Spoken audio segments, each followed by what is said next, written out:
안녕하세요. 전 30대 중반 여자입니다. 전 결혼한 지 이제 5년 조금 넘었지만 아직 아이는 없어요. 결혼하고 1년까지만 신혼이라고 서로 좋았지. 그 이후론 남편과 사이가 대면대면 좋지 않아서 아예 아이를 낳을 생각은 하지도 않고 쇼윈도 부부처럼 살았죠. 남편과 전 소개로 만나 1년 넘게 연애하고 결혼했습니다. 사실 남편에게 말한 적은 없지만 전 남편을 보자마자 한눈에 반했어요. 소개를 받기 전 건네받은 사진을 보고 사실 기대를 하지 않았었는데 실물 보니 제 이상형이더라고요. 제가 약간 마르고 지적으로 생긴 사람을 좋아하는데 남편이 딱 그랬습니다. 남편은 의사예요. 처음 소개를 받을 때 의사라는 소리에 혹해서 바로 소개팅에 나간다고 하긴 했는데 사진을 보고는 살짝 실망했어요. 사진으로 보기엔 조금 통통하게 보였거든요. 그런데 막상 만나니 지적이고 날씬하더라고요. 알고 보니 당시에 남편이 병원을 옮긴 지 얼마 안 됐을 때였는데 일이 너무 바빠서 전보다 살이 10kg가 빠졌다고 하더라고요. 남편은 힘들어서 빠진 거라고 했지만 제 눈엔 남편이 너무 잘생겨 보였습니다. 소개팅 이후에도 남편은 바빠서 자주 볼 수 없었지만 이미 첫눈에 반한 제가 적극적으로 만나자고 연락을 했죠. 그 덕분에 연인 사이가 됐고요. 물론 연애를 하기로 하고 남편이 너무 바빠서 자주 보지 못했어요. 결혼 전까지 연애를 1년 넘게 했지만 얼굴을 본 건 아마 3개월 정도밖에 안 될 거예요. 선배가 잘해준다고 하도 그래서 혹해서 온 건데 이거 완전히 취업 사기야. 자기는 매일 골프 치러 다니고 놀러 다니면서 월급 준다고 나만 엄청 부려먹는다니까. 남편은 만날 때마다 자신이 일하는 병원 원장인 선배를 욕했습니다. 장가 잘 가서 편하게 놀고 먹는다고요. 결혼 잘해서 장인 돈으로 병원 창업하더니만 자긴 맨날 진료도 안 보고 놀고 먹는다니까. 나도 병원 차리고 싶다. 자기도 얼른 돈 모아서 병원 차리면 되지. 아니면 집에서는 못 도와주신대? 자기 부모님도 사업하신다고 했잖아. 사업? 사업이라고 하기엔 뭐 그냥 가게지. 자기네 부모님 건물 있다고 하지 않았어? 혹시 우리 결혼하면 나 그 건물에 병원 차릴 수 있나? 남편은 몸이 힘드니 매일 병원을 차리고 싶다고 노래를 불렀어요. 그럴 때면 남편이 안쓰러웠죠. 건물? 오래되긴 했는데 그래도 자기가 병원 차린다고 하면 당연히 임대해 주시겠지. 당시만 해도 제가 순진했죠. 저와 남편이 결혼하면 시댁이고 우리 집이고 다 가족이 되는 거니까 그 정도는 당연히 도와줄 수 있다고 생각했습니다. 사실 그때 마음 같아선 부모님께 얘기해서 병원이라도 차려줄 수 있으면 좋겠다 싶기도 했거든요. 남편이 의사다 보니 주변 친구들 얘기를 들어보면 결혼하면서 처가에서 병원을 차려주는 경우가 종종 있더라고요. 그런데 그게 저에게도 현실로 일어났습니다. 남편과 결혼할 때 병원을 차려주겠다, 뭐 이런 약속을 한 건 아니었지만 막상 결혼하고 나니까 어느새 남편이 저희 친정아버지 건물에 병원을 차리고 있었어요. 사실 전 조금 뒤늦게 알았는데 남편이 친정아버지와 둘이 술 한 잔씩 할 때마다 은근슬쩍 병원 얘기를 했었나 봐요. 아버님, 제가 얼마 전에 아버님 건물에 가봤는데 건물에 오래된 식당이랑 애기들 학원밖에 없더라고요. 그렇게 두면 건물 가격 오르기 힘들어요. 건물 싹 다 인테리어 해서 병원 만드시는 거 어때요? 그럼 건물 이미지 싹 변해서 건물 가격 확 오를걸요? 그래? 하긴 1층에 식당이 떡하니 있으니까 위로 음식 냄새 많이 올라온다고 다른 세입자들이 항의하기는 하더라고. 근데 뭐 그 식당이 워낙 오래돼서 내보내기가 마땅치 않네. 아이, 암튼 우리 장인어른 성격 너무 좋으시다니까. 요즘 건물주가 갑이에요. 계약 끝나면 나가라고 하면 나가야지.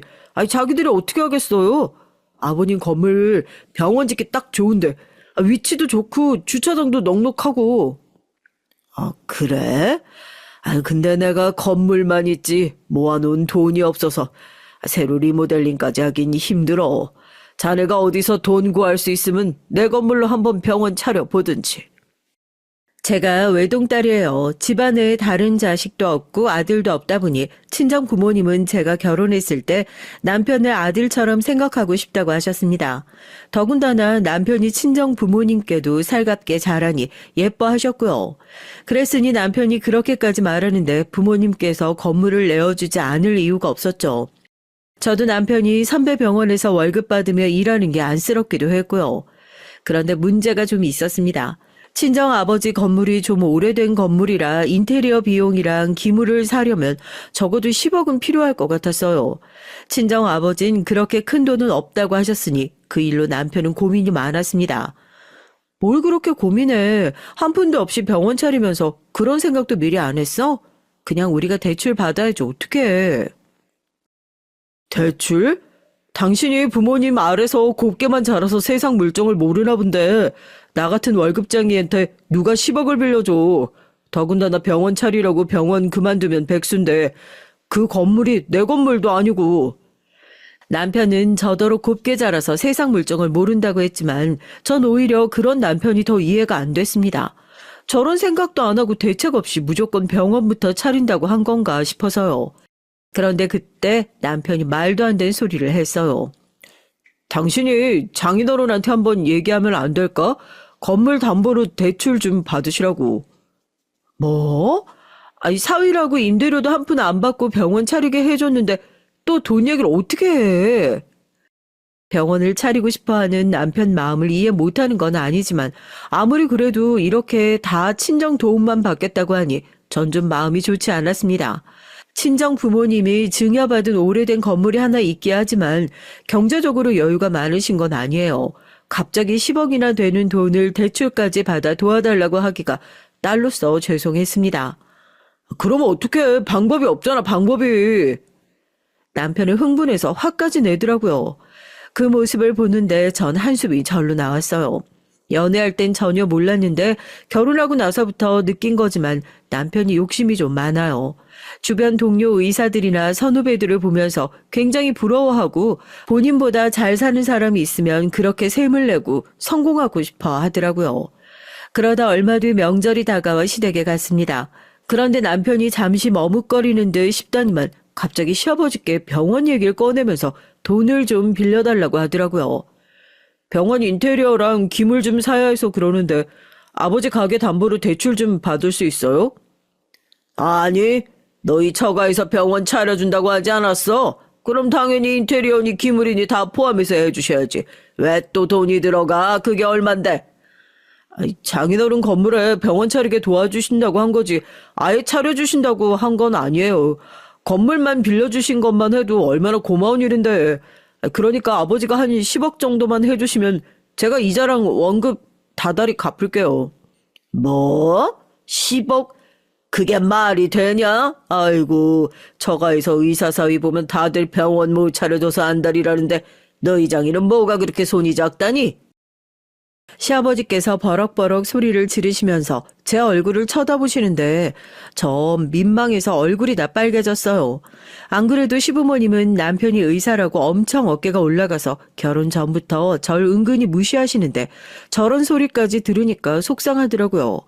전 저와 상의도 한마디 없이 다짜고짜 10억 얘기를 한 남편까지 원망스러웠습니다. 하지만 남편은 그런 방법이 없는 걸 어떡하냐고 더 속상해했어요. 꿈에 그리던 병원 개업이 바로 눈앞에 있는데 그깟 10억 때문에 어그러지게 생겼으니까 미치겠다 정말. 남편은 그 어느 때보다 우울해했습니다. 그 모습을 보는데 저도 너무 속상해서 가만히 있을 수가 없었어요. 그래서 남편이랑 친정에 가서 은근슬쩍 상황을 말씀드렸죠. 아빠, 건물 병원으로 리모델링 하려면 생각보다 돈이 많이 들더라고.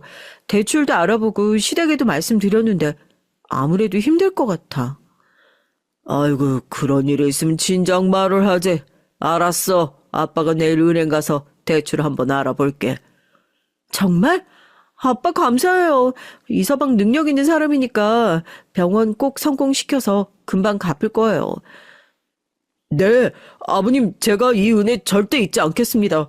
제가 이 병원 꼭 성공시켜서 호강시켜 드릴게요. 그래. 나야 김서방 믿지. 이 건물 나도 우리 아버지한테 물려받은 거라 나한텐 소중한 거야. 그러니까 자네가 병원 잘 운영해서 원금만 갚아줘. 이젠 내가 알아서 할게. 친정아버진 본인도 넉넉하지 않으시면서 남편을 도와주고 싶은 마음에 고민도 없이 10억을 대출받아 빌려주셨어요. 남편의 친부모인 시부모님도 대출은 절대 안 된다고 하셨는데 저희 친정 부모님은 오로지 사위 한 사람만 믿고 큰 결정을 해주셨죠. 전 저희 부모님이 너무 존경스럽고 감사했습니다. 그 덕분에 남편은 무사히 병원을 차릴 수 있었고요. 남편이 병원을 차리느라 정신없는 와중에 기가 막힌 일이 하나 있었어요. 그건 바로 시어머니 때문입니다. 세상의 모든 시어머니는 원래 다들 그런 건가요? 아들 병원 차린다고 해준 거라고는 아무것도 없으면서 툭 하면 나타나서 듣기 싫은 소리만 해댔어요. 시어머니 낮에 공사 중인 병원에 연락도 없이 멋대로 찾아와선 공사 현장을 둘러보고 다짜고짜 출근해서 일하고 있는 저에게 전화를 하셨습니다. 바쁜 사람한테 전화해서 한다는 소리가 건물이 너무 오래돼서 볼품이 없다는 둥, 인테리어를 더 고급스럽게 했어야지 하다가 돈이 모자랐냐는 둥 말도 안 되는 소리를 하셨죠. 사돈이 돈 주기가 아까워서 싼 데다 맡긴 거 아니니? 인테리어는 처음 할 때 잘해야지. 괜히 싼 자재로 대충 했다간 나중에 또 고쳐야 돼. 이게 10억이나 빌려준 사람들한테 할 말인가요? 전 하도 기가 막혀서 말도 섞고 싶지 않았어요. 저희 부모님은 돈만 주셨고 업체는 성호 씨가 다 알아서 했어요. 마음에 안 드시는 거 있으면 성호 씨한테 얘기하세요. 전 이만 바빠서 들어가 봐야 될 것 같아요, 어머님. 전 애써 화를 삭히며 전화를 끊으려고 했습니다. 말도 안 통하는 분이랑 통화로 얘기해봐야 저만 답답하니까요. 그런데 그때 시어머니께서 끊으라는 전화는 안 끊으시고 꾸역꾸역 굳이 하시는 말이 기가 막혔어요. 근데 넌 언제까지 회사 다닐 거니? 네 남편 돈도 잘 버는 의사고 이제 개인 병원 원장인데 네가 집에서 살뜰하게 내조하면서 챙겨야지. 언제까지 그깟 돈 몇 푼 번다고 나가서 내 아들 굶길 거야? 순간 전 당황해서 실소가 터져 나왔습니다. 이런 소린 드라마 속에서나 봤지 제가 직접 듣게 될 줄 몰랐거든요. 어머니, 성호 씨가 의사라 대단한 건 저도 아는데요. 제가 다니는 회사도 대기업이고 하는 일도 재밌어요. 저 정년까지 다 채우고 회사에서 나오는 게 목표라요. 일 그만둘 생각 전혀 없습니다. 결혼하기 전에 처음 시댁에 인사가 있을 때도 시어머니는 제가 직장인이라는 얘기에 티가 나게 마음에 안 들어 하셨어요. 당신은 아들 짝으로 같은 의사 아니면 적어도 사자 들어가는 직업 정도는 만나길 바랐다고요. 그때야 저도 지금보다 젊었고 남편한테 푹 빠져 있었을 때니 시어머니 말씀을 한 귀로 듣고 한 귀로 흘렸죠. 더군다나 아들이 명문대 나와서 의사면 그럴 수도 있겠다 싶기도 했고요. 아무리 그래도 그렇지 당신 아들이 잘났다고 해서 며느리인 제 직장까지 마음대로 좌지우지하려고 하시는 게 저로선 이해가 안 됐습니다. 그것도 그깟 밥 때문에 말이죠. 남편이 어린애도 아니고 제가 남편 밥 차려주려고 결혼한 사람은 아니잖아요. 아이고 남편이 돈 잘 버는 의사인데 도대체 새아기 넌 무슨 부귀영화를 누리겠다고 꾸역꾸역 회사에 나간다니. 너 그렇게 욕심부리면 회사 사람들도 욕한다. 남편이 의사인데도 저렇게 욕심부린다고. 그리고 네 나이도 있는데 이제 슬슬 애도 하나 가져야지. 남자들은 집에 애가 있어야 딴짓 안 해. 결혼한 지 3년 넘어가면 다 여자한테 질려서 딴짓이나 한다니까. 이게 부모로서 할 말인가요? 저더러 남편이 바람 피울 수도 있으니까 꼭 붙잡아 놓으려면 애부터 낳아야 한다나요. 전 어쩌다 이런 시어머니를 만났나 짜증이 나고 혼란스럽기까지 했습니다. 어머님은 아들이 결혼하고도 바람이나 피우는 망난이라고 생각하시는 거예요? 성호 씨 그런 쓰레기 아니니까 걱정하지 마세요, 어머니. 저 바빠서 정말 들어가 봐야 돼요. 다음에 다시 연락드릴게요. 전 도망치듯 제 할 말만 하고 전화를 끊어버렸어요. 그렇지 않으면 시어머니의 잔소리가 끝이 없을 것 같아서요. 시부모님과 제 사이인 결혼 생활 내내 썩 좋지 않았습니다. 남편은 병원 일을 하느라 바쁘다는 핑계로 시부모님과 제 사이에 관심이 통 없었고 시부모님은 절 볼 때마다 남편이 바쁘니 저라도 가정을 위해 희생도 할 줄 알아야 한다며 아이부터 낳아야 한다고 하셨죠. 시부모님이 하도 애를 가져라 일을 그만둬라 듣기 싫은 소리만 하시니 언제부턴간 저도 시부모님을 만나는 게 불편하고 싫었어요. 제가 이런 얘기를 하면 친구들은 절 이해 못했죠. 남편이 돈 잘 버는 의사인데 뭐로 그렇게 일하겠냐고 꾸역꾸역 힘들게 사느냐고요. 그냥 남편이 벌어다 주는 돈으로 편하게 의사 사모님 소리 들으면서 살라고요. 제가 이상한 건 줄은 몰라도 전 아이를 낳아 키운다는 게 자신 없었어요. 시부모님이 아이에 관해 저에게 스트레스를 주실 때마다 한 번씩 제가 남편에게 툴툴거릴 때가 있었거든요. 오늘 어머님한테 또 전화 왔는데 용안 한의원 있다고 다음 주에 같이 가재. 거기서 한약 먹고 애 가진 사람 엄청 많다고. 난 괜찮다는데 어머님은 왜 자꾸 그러시는지 모르겠어. 우리 아이 생각 없다고 당신이 말 좀 하면 안 돼? 전 아이 생각이 아직 없다고 계속 얘기를 해도 시어머니께서 들어주시질 않으니 남편이 나서서 제대로 얘기를 해줬으면 했어요. 아직 아이 생각은 없다고요. 난 아이 낳고 싶은데? 안 그래도 우리 결혼한 지 5년이 다 되어가는데 아직도 애 안 생기는 거 보면 문제 있어도 있긴 있는 거지. 어머니 말대로 용하다니까 같이 한번 가봐. 짠순이 우리 엄마가 한약까지 지어준다는 걸 보면 보통 용한 게 아닐 텐데. 당신 혹시 지금 나한테 문제가 있어서 애가 안 생긴다는 거야? 그리고 당신 결혼 전엔 애 없어도 된다고 하지 않았어? 그때야 나 혼자 먹고 살기 힘들었으니까 그렇지. 지금은 애 한둘 정도는 거뜬히 키울 수 있을 정도로 버니까 애 하나 정도는 있어도 괜찮지. 그리고 당신 나이도 있는데 검사 한번 해보면 좋지. 남편은 언제나 태평했어요. 저만 뭐든 심각했습니다. 본인이 임신하고 키울 게 아니라 그런지 꼭 남의 얘기 하듯 했어요. 남편이 제 생각은 안 하고 이기적으로 본인 생각만 할 때 보면 전 정이 뚝뚝 떨어졌습니다. 그럴 때면 전 그냥 말을 안 하고 자리를 떠났어요. 남편과도 5년 가까이 살다 보니 서로 말이 안 통할 땐 피하는 게 훨씬 낫더라고요. 더 얘기해봐야 결론도 나지 않으니까요. 저도 아이 생각을 안 해본 건 아닌데 아무리 생각을 해봐도 아이를 낳고 키울 자신이 없었죠. 만약 아이를 낳는다고 해도 과연 남편이 아이 아빠로서 좋은 아빠가 되어줄 수 있을까 확신이 들지 않았거든요.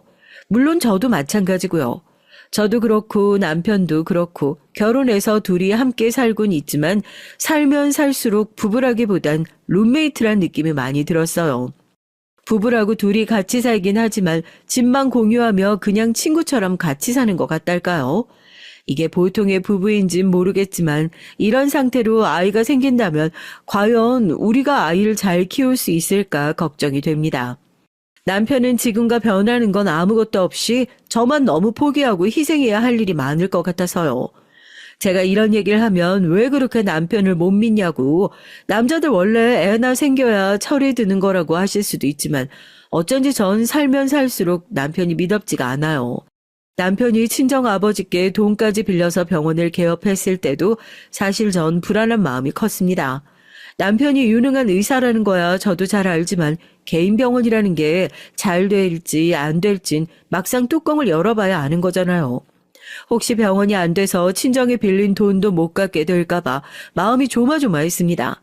남편이 원래 말만 거창하게 하는 게 있거든요. 허세도 좀 있고요. 더군다나 처음 병원에 개업하고 반년 동안은 직원들 월급 주고 이것저것 관리비 내고 나니까 남는 게 없었어요. 정작 친정 부모님께선 저에게 아무 말도 안 하시는데 저 혼자 괜히 마음이 불안했습니다. 딱 봐도 친정 부모님도 은행 이자 내기 빠듯하실 텐데 저희가 신경 쓸까봐 말을 안 하시는 게 눈에 보이니까요. 그래서 제가 먼저 남편에게 병원 월세 얘기를 꺼냈죠. 병원 사정은 좀 어때? 아직도 적자라 부모님께 월세까지 드리긴 힘들어? 저희 친정 부모님도 은퇴하신 지 좀 된 상태라 건물에서 나오는 월세랑 연금으로 생활하세요. 남편이 병원을 내기 전에 그나마 건물에서 나오는 월세가 많아서 걱정 없었는데 남편이 건물에 병원을 개업하고 나선 1층 커피숍에서 나오는 게 전부라 전보다 생활하기 힘드신 것 같아 남편에게 월세는 언제부터 낼 수 있는지 물어봤죠.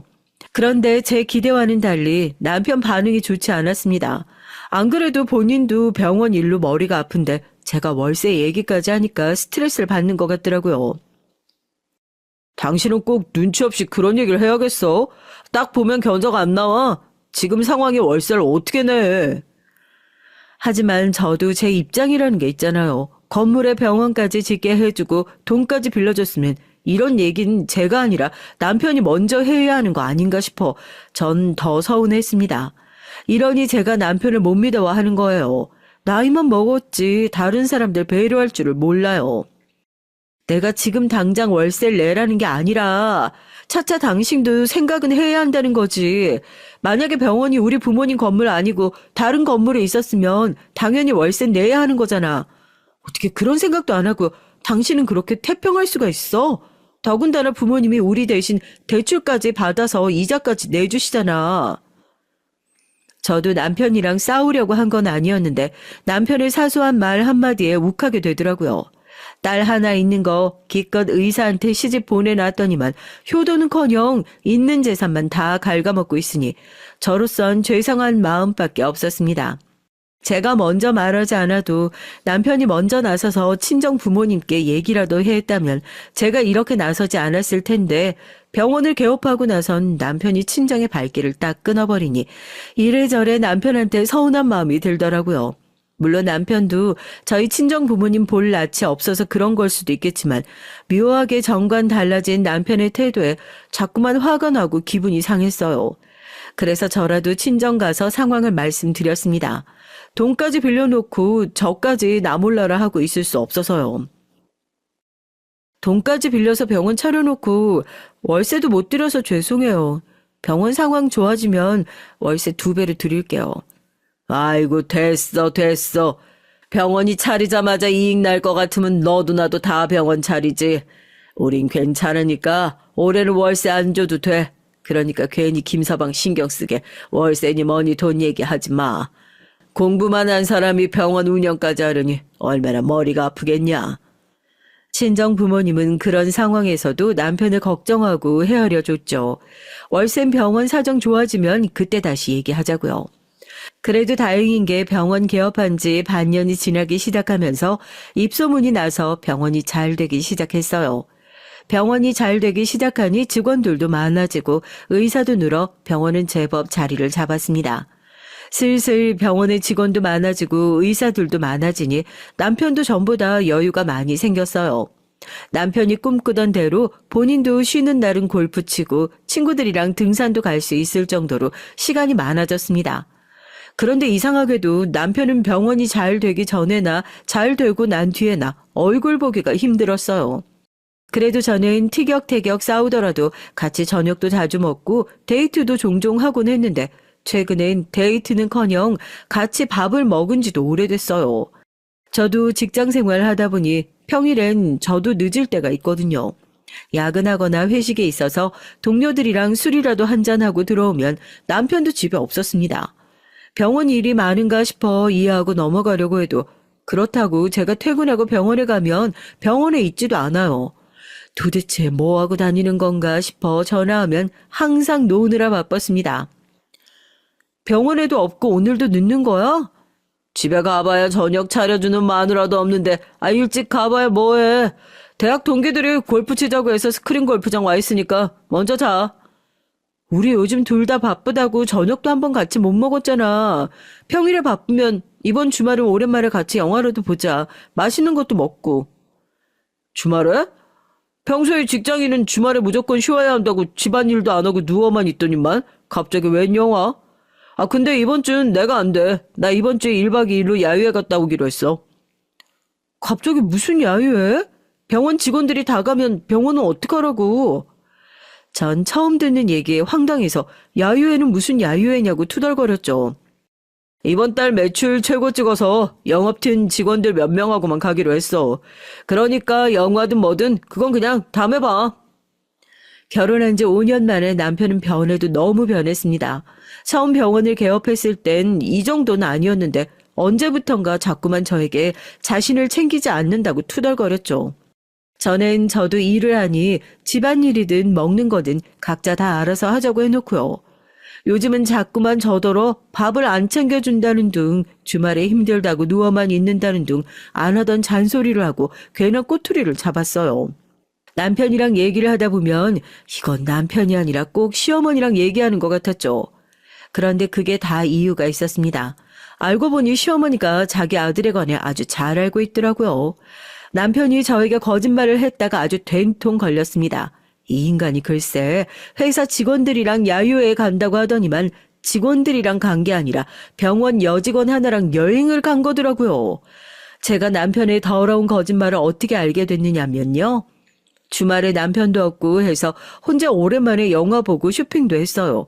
그런데 그때 친구한테 연락이 왔습니다.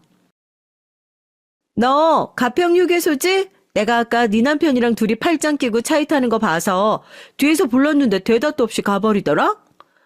전 순간 친구의 말에 누군가 제 뒤통수를 친 줄 알았습니다.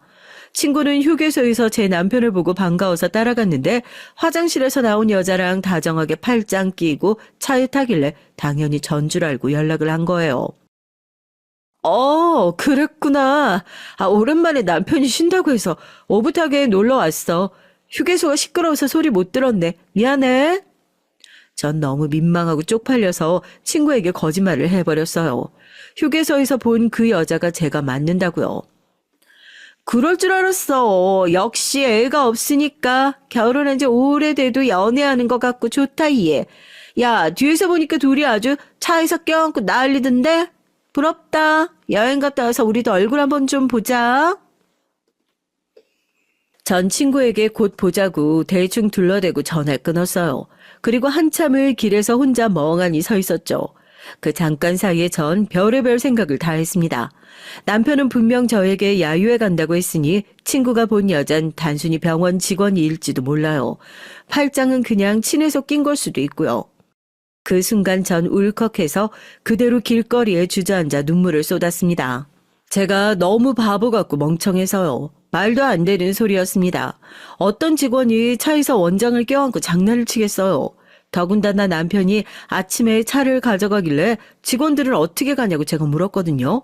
그때 남편은 분명 저에게 직원들은 병원 차로 가고 본인만 혼자 자기 차를 끌고 간다고 했어요. 생각하면 할수록 남편의 말은 다 거짓말이었습니다. 전 애써 눈물을 닦고 일어나 이 거지 같은 일을 어떻게 해야 하나 생각했죠. 남편이 어디로 갔는지라도 알면 당장 쫓아가 현장을 잡을 텐데 가평으로 야유회를 갔단 말만 들었으니 혼자 뭘 어떻게 해야 할지 떠오르질 않았죠. 전 시간이 가면 갈수록 가슴이 답답했습니다. 이대로 남편이 바람 피우고 있다는 사실을 알고도 가만히 있어야 하는 건가 싶어서요. 전 머리를 쥐어짜다가 결국 참지 못하고 늦은 저녁 남편에게 전화를 했죠. 그리고 저도 거짓말을 했어요. 전 큰일이라도 난 것처럼 우는 연기를 하며 남편에게 전화를 했습니다. 여보, 난데 나 지금 교통사고 당해서 병원 응급실이야. 지금 이쪽으로 좀 와줘. 친구들과 이런 얘기를 한 적이 있어요. 남편이 바람을 피우면 어떡할 거냐고요. 전 그런 얘기를 들을 때마다 뭘 생각하냐, 무조건 이혼이지 라고 했었거든요. 그런데 막상 저에게 이런 일이 생기니 내가 정말 남편과 이혼할 수 있을까 고민이 됐습니다. 전 대학병원 응급실 앞에 쭈그리고 앉아 남편을 기다렸어요. 그리고 얼마 뒤 남편 차가 응급실 앞에 도착했죠. 남편은 절 보자마자 놀라서 달려왔습니다. 그리고는 멀쩡한 제 모습에 고개를 갸웃거렸어요. 뭐야? 많이 다쳤다더니 이렇게 밖에 나와 있어도 되는 거야? 병원에서 뭐래? 나 교통사고 났다는 거 거짓말이야. 아무 일도 없었어. 제 말에 남편은 기가 찬다는데 황당해하며 저에게 지금 뭐 하는 거냐고 소리를 쳤어요. 자기가 이 밤에 운전하고 오느라 얼마나 힘들었는지 아느냐면서요. 당신 나 놀려? 요즘 사는 게 심심해? 할 일 없으면 일찍 집에 들어가서 잠이나 자지. 바쁜 사람 가지고 장난하는 거야? 왜? 당신은 거짓말하고 여자랑 여행도 갔는데 난 당신한테 이런 거짓말 좀 하면 안 돼? 지금이라도 남편한테 달려들어 재수없는 면상을 후려치고 싶었지만 전 애써 꾹 참고 당당하게 말했죠. 그러자 남편이 지금 무슨 소리를 하는 거냐고 황당해 하더라고요. 내 대학 동기 주은이 당신도 알지? 작년에 주은이 딸 돌잔치도 같이 갔었잖아. 걔가 오늘 가평 휴게소에서 당신 봤대. 웬 여자랑 차에서 껴안고 있는 거. 지금 생각해보면 그땐 제가 너무 당황해서 바보 같았어요. 남편이 바람 피우고 있다는 사실을 알았을 때 아는 척을 하지 말고 하나하나 증거를 모아뒀어야 했는데 그땐 너무 흥분해서 머릿속에 아무 생각도 나지 않았죠. 남편에 대한 배신감에 눈이 멀어서 제 감정만 쏟아내느라 정신이 없었어요. 전 남편에게 화도 제대로 내지 못하고 서운함에 울기만 했습니다.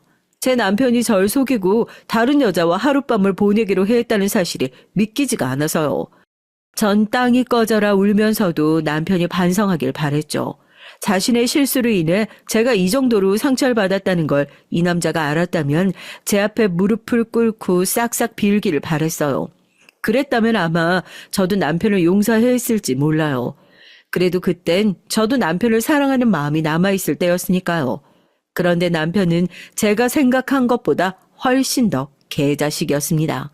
서럽게 우는 절 보고도 표정 하나 변하지 않고 뻔뻔한 얼굴로 하는 말이 기가 막혔죠. 하치, 난 또 뭐라고 기껏 친구 말 한마디에 이 난리를 친 거야? 야유회 가려고 빌린 차에 직원들이 다 못 타서 격리 실장이 내 차 타고 같이 갔어. 그 실장 나보다 3살이나 많은 아줌마야. 당신 친구 주은 씨가 도대체 뭘 보고 그랬는지 몰라도 절대 그런 사이 아니니까 괜한 소리 좀 하지 마. 못 믿겠으면 지금 내가 전화해서 확인해 줄게. 남편은 제 친구가 잘못 본 거라고 그 여잔 그냥 병원 직원일 뿐이지 이상한 사이 아니라고 딱 잡아댔어요.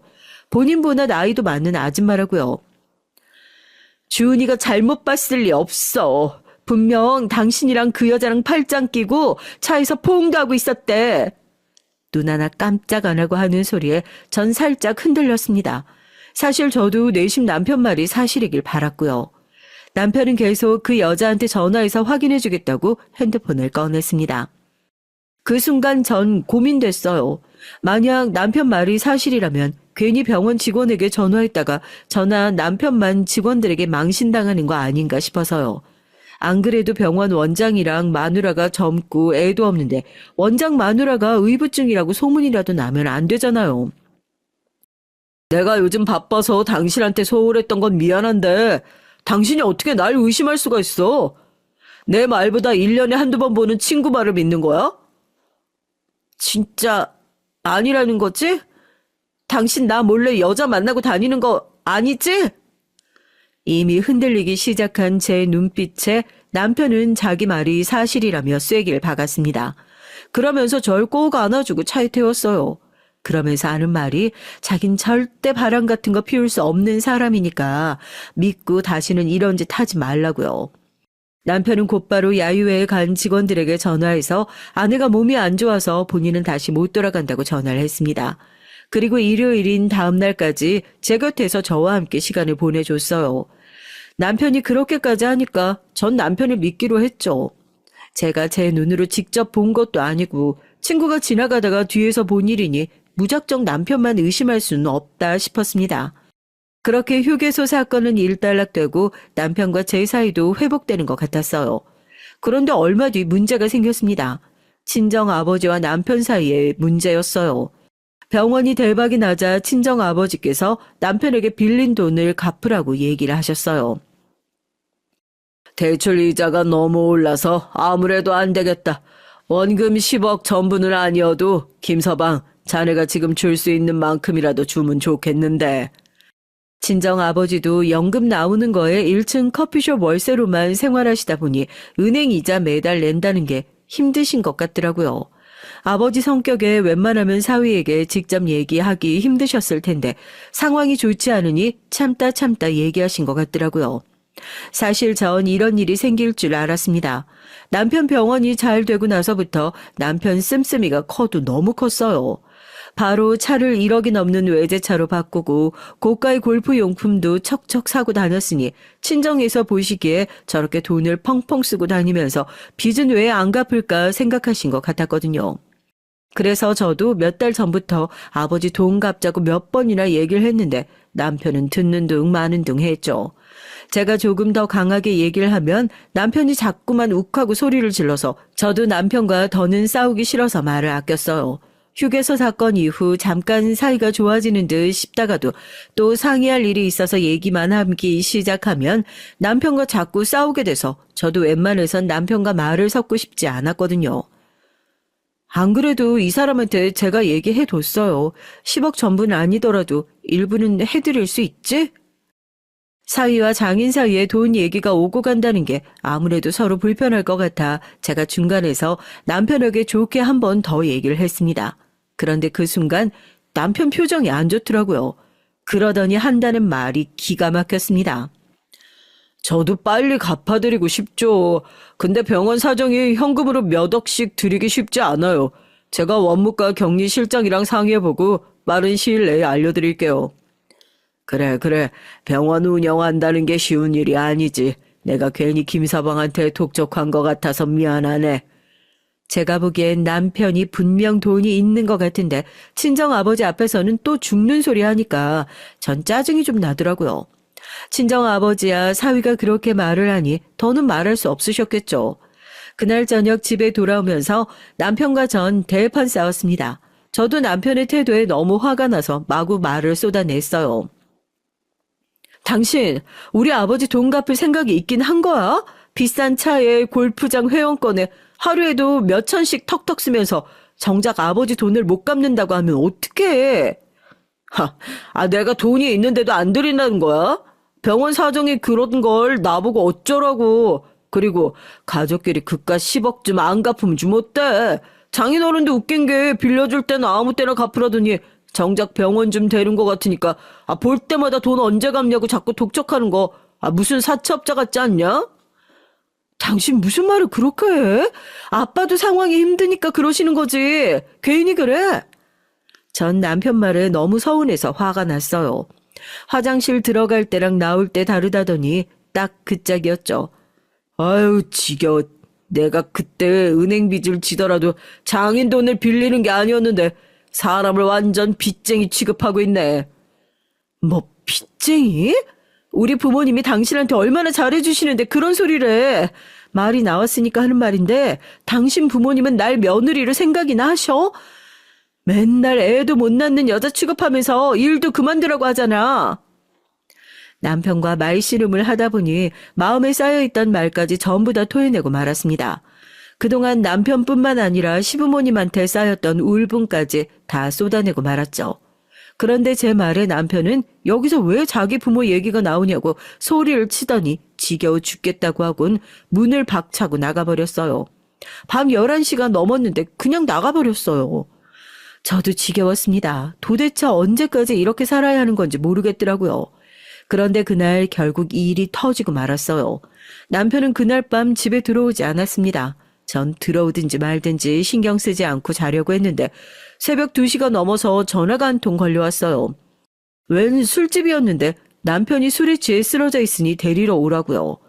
전 화가 나서 데리러 가고 싶지 않았지만 어쩌겠어요. 그대로 술집에 있게 둘 수는 없으니 데리러 갔죠. 그런데 술집 앞에서 충격적인 장면을 보고 말았습니다.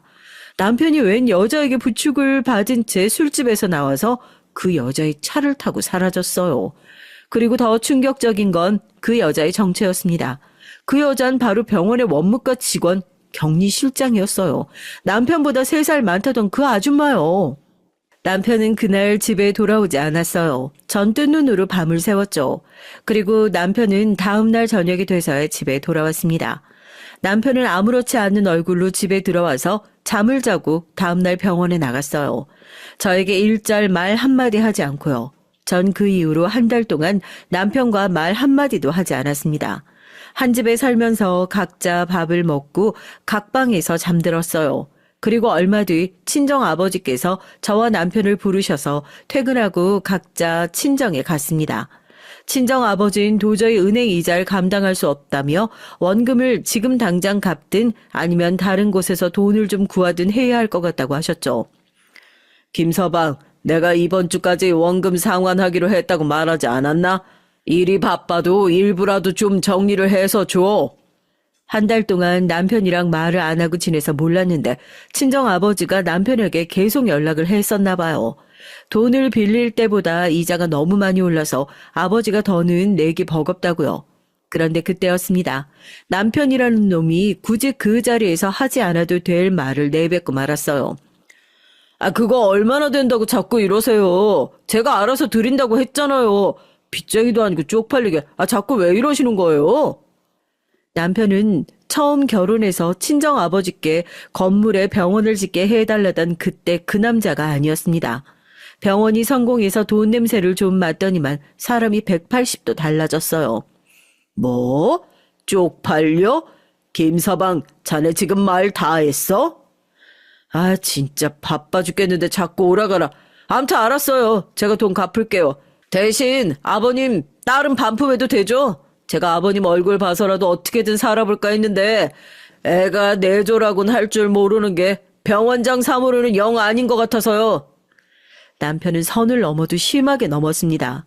저와 최근 아무리 사이가 안 좋아졌다고 해도 그렇지 사람이 어른 앞에서 할 말이 있고 하지 말아야 하는 말이라는 게 있잖아요. 그것도 구분할 줄 모르고 친정 아버지 앞에서 막말을 해댔습니다. 그 순간 친정 아버지도 남편의 태도에 화가 많이 났어요. 당연한 일이었죠. 하나밖에 없는 귀한 딸만 보고 혹여 딸이 의사사위 앞에서 기죽을까봐 건물도 내주고 돈까지 빌려준 건데 그런 사위가 이렇게까지 싸가지 없이 적반하장으로 나올 줄은 모르셨으니까요. 자네 무슨 말을 하는 거야? 내 딸이랑 더는 못 살겠다니 지금 내 딸이랑 헤어지겠다는 말을 하는 건가? 친정아버진 두 귀로 똑똑히 듣고도 믿을 수가 없는지 다시 한번 물었죠. 그런데도 남편은 전혀 잘못한 기색이라고는 없이 뻔뻔하게 굴었습니다. 아, 진짜 누가 부녀지간 아니랄까봐 똑같이 말을 못 알아듣네. 돈 내가 갚아드릴 테니까 딸도 데리고 가시라고요. 남편은 도대체 정신이 어떻게 된 건지 친정아버지 앞에서 망나니처럼 굴었습니다. 그 모습에 혈압이 바짝 올라 화가 난 친정아버지가 남편에게 소리를 질렀어요. 병원 내놓고 나가라고요. 내 건물에서 당장 나가! 너 같은 놈한테 내 건물 물려줄 생각 추워도 없으니까 지금 당장 병원 문 닫고 나가라고! 아버님, 제가 이 병원 차리면서 들인 돈이 얼만데 이렇게 갑자기 나가라고 하시면 어떡해요? 이거 계약 위반이에요. 김서방, 자네가 말해놓고도 잊었나? 건물주가 갑인데 세입자는 나가라고 하면 무조건 나가야 하는 거라며. 자네 여기서 병원 하면서 나한테 월세도 한번 제대로 낸 적 없잖나. 나도 이제 남 좋은 장사 안 할라니까 지금 당장 내 병원에서 나가. 와, 맨날 고고한 척 하시더니만 이제야 본색 드러내시네요. 월세니 이자니 신경 쓰지 말라고 할 때는 언제고 이제 와서 생색내는 거예요? 좋아요. 나도 이제 벌만큼 벌어서 어디 가든 병원 차릴 수 있거든요. 지금 당장 나가줄 테니까 걱정하지 말아요. 남편은 이제 어디 가서든 병원 차릴 수 있다면서 큰 소리를 치고 나가버렸어요. 친정 아버진 남편이 나가자마자 그대로 주저앉아 한숨을 쉬셨죠. 저런 놈인 줄은 꿈에도 몰랐다고요. 전 너무 죄송해서 친정 아버지를 안아드렸습니다. 그리고 남편과 이혼할 생각이라고 솔직하게 말했고요. 아빠 죄송한데요. 안 그래도 말씀드리려고 했었는데 도저히 입이 안 떨어져서 저 인간 바람 피워요. 저 인간이랑 이혼할 거예요. 전 그 순간 아버지의 표정을 아직도 잊지 못해요. 아마 평생 그 표정은 잊지 못할 겁니다. 믿었던 사위에 대한 배신감과 하나뿐인 딸이 그동안 혼자 마음고생했을 걸 생각하며 마음 아파하시던 그 표정을요. 우리 딸 그동안 혼자 얼마나 마음고생이 심했어. 이제 더 걱정하지 마. 이 아빠가 저 자식 가만히 안 둬. 내가 다 해결해 줄게. 전 아버지께서 절 걱정해서 그냥 하시는 얘기라고 생각했어요. 저야 이미 남편과 이혼하기로 마음먹었고 남편도 하는 행동을 보아하니 저 인간도 저와 이혼하겠다고 생각하고 있는 것 같으니 합의 이혼하고 바람 피운 거로 위자료나 뜯어낼 생각이었죠. 그런데 며칠 뒤 생각지도 못한 일이 벌어졌습니다. 친정 아버지께서 걱정하지 말라고 당신이 다 알아서 해결해 주겠다는 말이 사실이었어요. 제가 회사에 출근해서 일하고 있는데 웬일로 남편한테 연락이 왔더라고요. 남편은 그날 친정에서 이혼 선언하고 나가서 며칠 동안이나 집에 안 들어왔거든요. 전 당연히 그 내언녀 집에 갔나 보다 하고 아예 연락도 안 했는데 먼저 연락이 왔더라고요. 전 연락 온 김에 이혼 얘기를 해야겠다 하고 전화를 받았습니다. 그런데 남편이 하는 말이 장인어른은 도대체 무슨 짓을 한 거야? 남편은 다짜고짜 친정아버지를 들먹거리며 무슨 짓을 한 거냐고 했어요.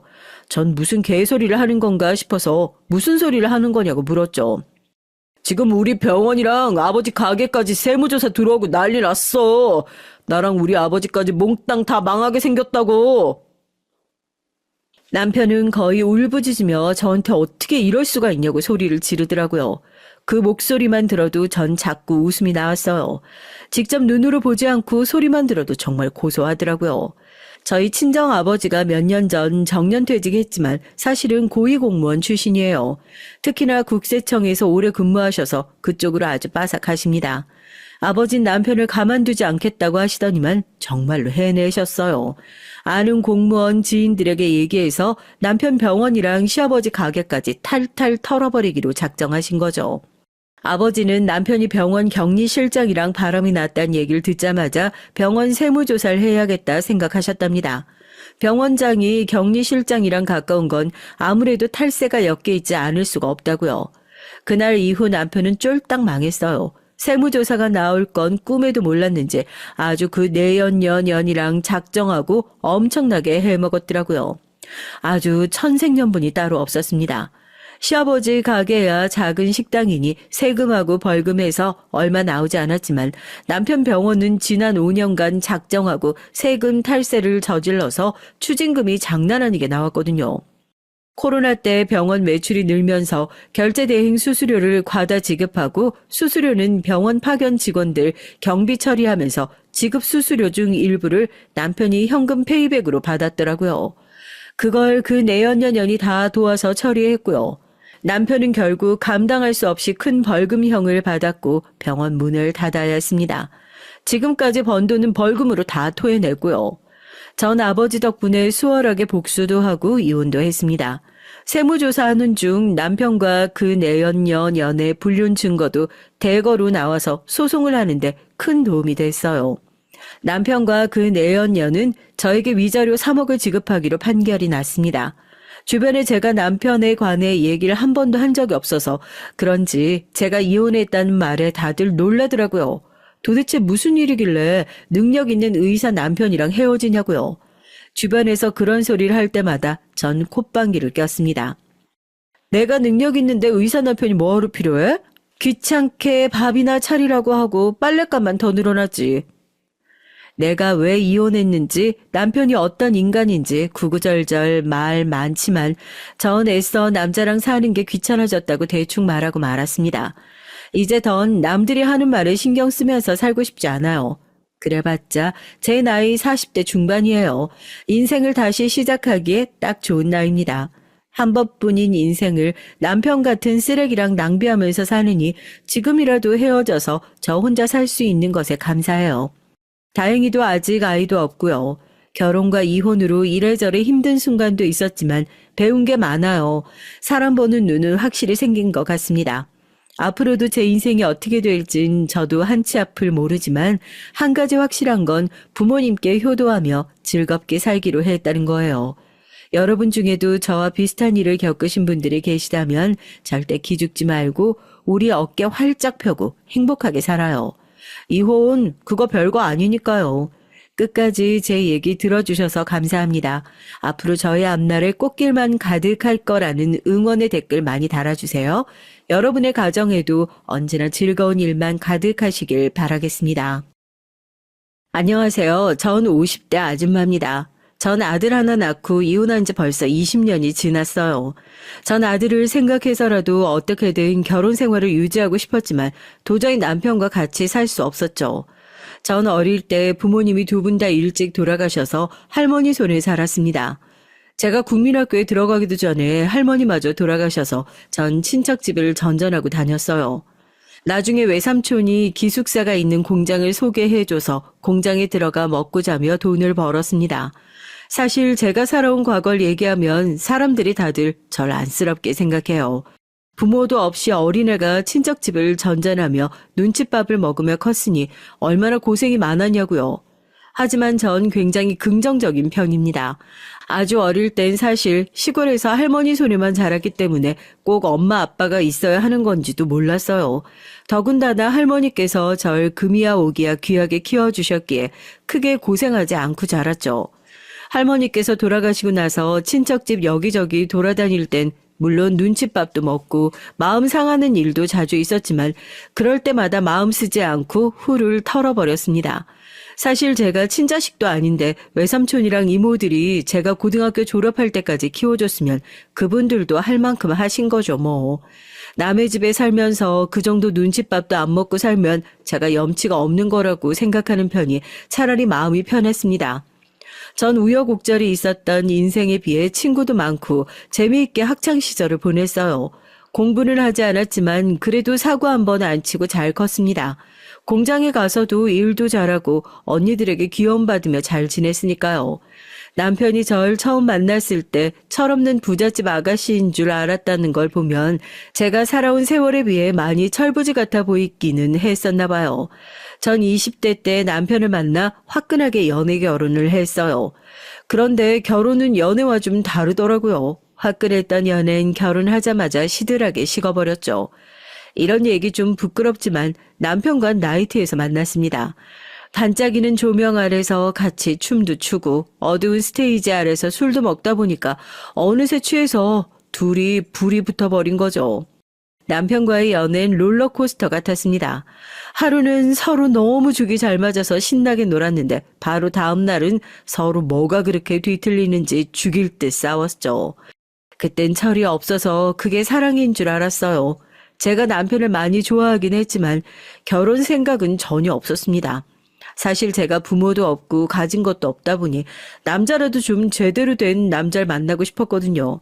그런데 남편은 직업도 도무지 뭘 하는지 모르겠고 매일 술이나 먹고 허름하게 돌아다니는데 영 별 볼 일 없어 보였거든요.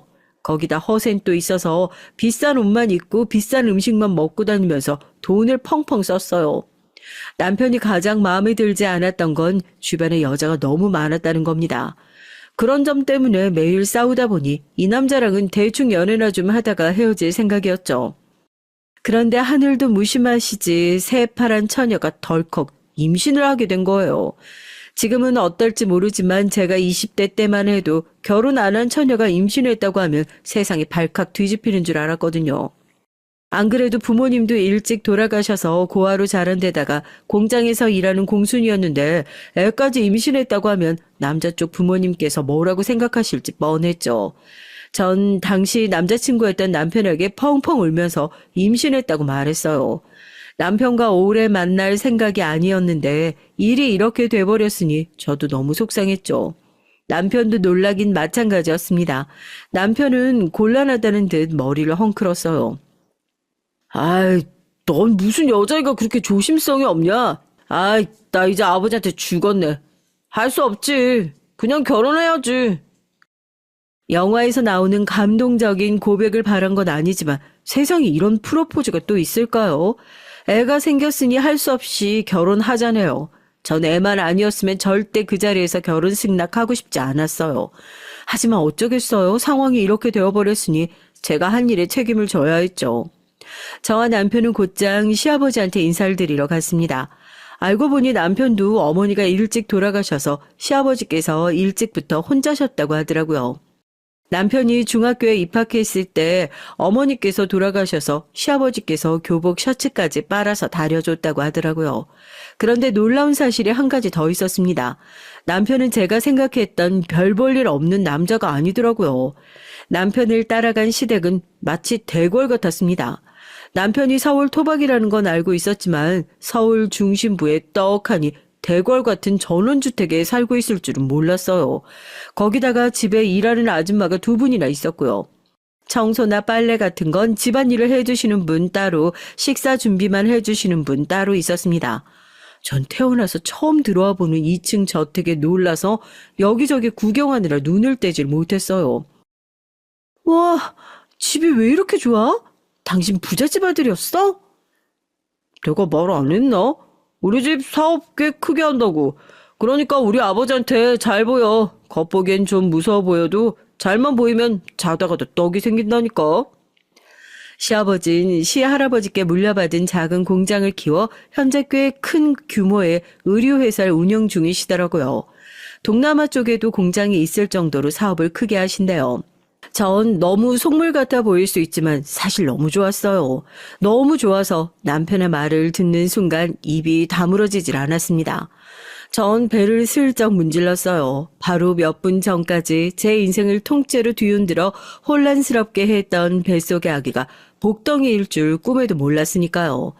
깜깜했던 제 인생에도 이제 좀 봄날이 찾아오나 싶었습니다. 하지만 기쁨도 잠시 걱정이 되긴 했어요. 이런 대단한 집안에서 저 같은 아이를 좋아하실까 싶었거든요. 더군다나 거실에 혼자 앉아 계신 시아버지와 눈이 딱 마주쳤는데 순간 전 너무 무서웠습니다.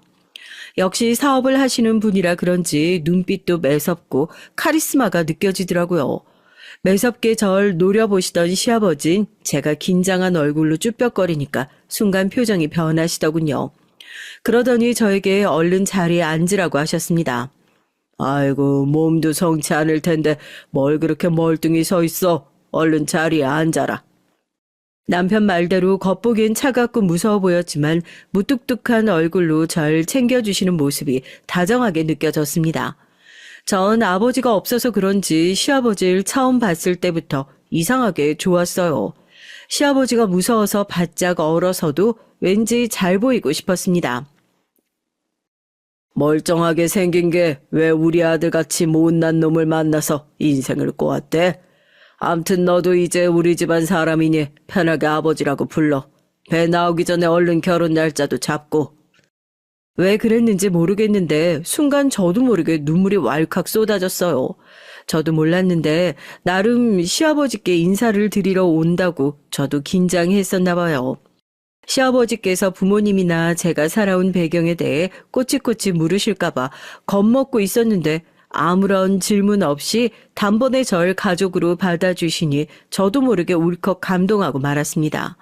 전 눈물을 참을 수가 없어서 이미 범벅이 된 얼굴로 시아버지께 연신 감사하다고 꾸벅꾸벅 인사를 했죠. 나한테 감사할 게 뭐 있어. 내가 방금 말했잖아. 내 아들 같은 놈 만나서 네 인생 꼬인 거라고. 내가 미안해서라도 너한테 잘 해줄 테니까 넌 건강하게 출산할 생각만 해. 아버진 왜 자꾸 나 같은 놈 만나서 고생한다고 그래. 내가 뭐가 어때서. 인물 좋지, 집안 좋지. 어디 하나 빠지는 게 없구만. 그리고 얜 부모도 없는 고아에다가 고졸 공순이야. 내가 데리고 살아주면 애 입장에선 고마운 거라고. 시아버지께 받은 감동이 남편의 말 한마디에 와사삭 부서지려고 할 때쯤 시아버지께서 자리에서 벌떡 일어나시더니 남편의 머리통을 세게 쥐어박았어요. 전 순간 눈물이 쏙 들어갔습니다.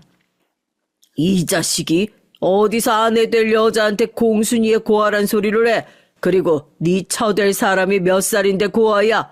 부모도 없이 이 정도로 잘 자랐으면 잘 큰 거지. 어이구, 너는 이런 놈이 뭐가 좋다고. 암튼 난 몰라. 네가 선택했으니 내 아들 버리지 말고 잘 살아야 된다. 그렇게 전 눈물로 범벅이 된 채로 고개를 끄덕이며 결혼 허락을 받았습니다. 사실 임신 사실을 처음 알았을 때 전 너무 무서웠어요. 철딱선이 없는 남편과 자식을 키우며 앞으로 어떻게 살아야 하나 막막했거든요. 그런데 시아버지를 보자마자 믿음이 확 생겼습니다. 시아버지 곁에 있으면서 살다 보면 큰 걱정 없이 살아갈 수 있겠구나 든든했어요. 그런데 시아버진 돈복은 있어도 아무래도 자식복은 없는 것 같아요. 남편뿐이 아니라 다른 자식들도 영 부실했거든요. 어려서부터 하나부터 열까지 시아버지가 다 알아서 해줘서 그런지 남편이나 시동생, 시누이까지 다들 혼자 알아서 하는 게 없고 철딱서니가 없었죠. 결혼하고 보니 남편이 연애할 때 왜 그렇게 동네 백수처럼 아무것도 안 하고 나이트나 다니고 술이나 먹으러 다닐 수 있었는지 금방 알겠더라고요. 남편과 시동생 시누인 대학 때까지 아르바이트도 한번 해본 적 없이 등록금은 물론이고 생활비를 다 받아서 썼대요. 거기다가 대학 졸업하고 나선 셋 다 시아버지가 운영하는 회사에 다들 한 자리씩 차지하고 앉아서 월급을 받아 먹고 있었고요. 일이나 성실하게 하면 몰라요. 남편만 봐도 매일 회사에 잘 나가지도 않고 친구들이나 만나서 술이나 먹고 다니기 바빴습니다. 회사가 규모가 있다 보니 시아버지가 일일이 자식들 하는 일까지 확인하지도 못하시는 것 같아요. 아무래도 대표 자식들이다 보니 함께 일하는 직원들도 남편이나 시동생, 시누이 눈치 보느라 위에 보고하지 않은 것 같았어요. 제가 결혼해서 시댁에 들어갔을 때 시동생과 시누이는 아직 결혼하지 않아서 둘 다 처녀 총각이었죠. 당시에 둘 다 20대였는데 하는 일도 없이 매달 꼬박꼬박 월급이 들어오니 아주 편하게 살고 있었습니다.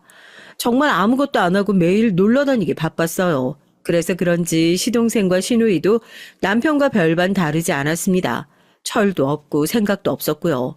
하루는 이런 일이 있었어요. 저는 결혼 전까지 한 번도 집에서 쉬어본 적이 없어서 임신하고 나서 입덧을 하느라 집에 몇 개월 누워 있었다고 너무 좀이 쑤셨어요. 슬슬 입덧이 끝나고 배가 나오기 시작해서 몸이 무거운데도 전 알아서 할 일 찾아서 했습니다. 집에 일을 도와주시는 이모님이 오시더라도 집이 워낙에 넓다 보니 은근 챙겨야 할 일이 많았거든요. 그런데 시누이랑 시동생이 제가 알아서 집안일을 하는 게 어느새 익숙해졌는지 언제부턴가 아예 절 대놓고 부려먹으려고 하더라고요. 그날도 시누이가 외출을 하려고 준비를 하더니만 제 방에 들어오면서 노크도 안 하고 벌컥 문을 열고 들어왔어요.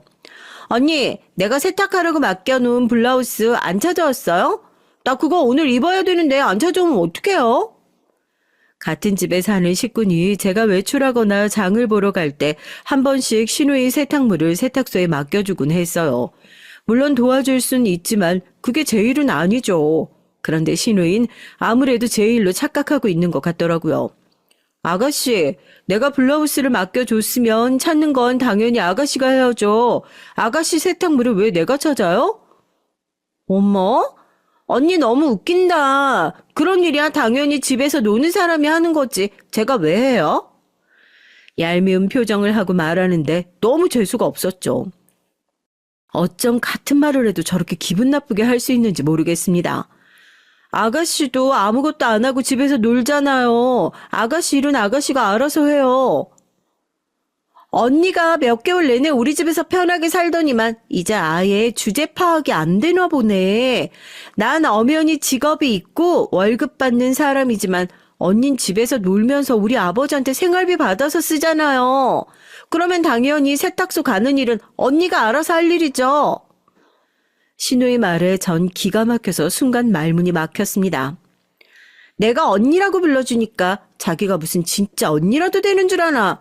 주제도 안 되는 주제에 애부터 가지고 밀고 들어왔으면 어디서 윗사람 흉내를 내. 아예 대놓고 사람을 무시하는데 저도 너무 화가 나서 한마디 하려던 참이었습니다. 그런데 그때 시아버지께서 방문을 벌컥 열고 들어오셨어요. 너 지금 이게 무슨 소리야? 어디서 버릇없이 새언니한테 말을 그따위로 해? 내가 너 그렇게 가르쳤어? 시아버지는 남편에게 하듯이 시누이에게도 언성을 높여 화를 냈습니다. 그러자 시누이는 눈을 부라리며 시아버지에게 대들었어요. 아빠, 왜 내 얘기도 안 들어보고 화부터 내? 이 여자가 집에서 하는 일도 없으면서 내 블라우스 안 찾아왔다잖아. 뭐? 이 여자? 네가 아주 정신이 나갔구나. 도대체 자식이라는 것들이 하나같이 제대로 정신 박힌 놈이 없으니 내가 속이 탄다 타. 너 앞으로 한 번만 더 세언니한테 그따위로 하면 회사에 네 자리부터 빼버릴 거니까 그런 줄 알아.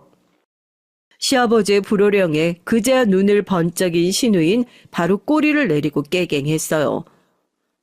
아버지, 내가 세언니랑 좀 친해지려고 장난 좀 친 거 가지고 왜 그래?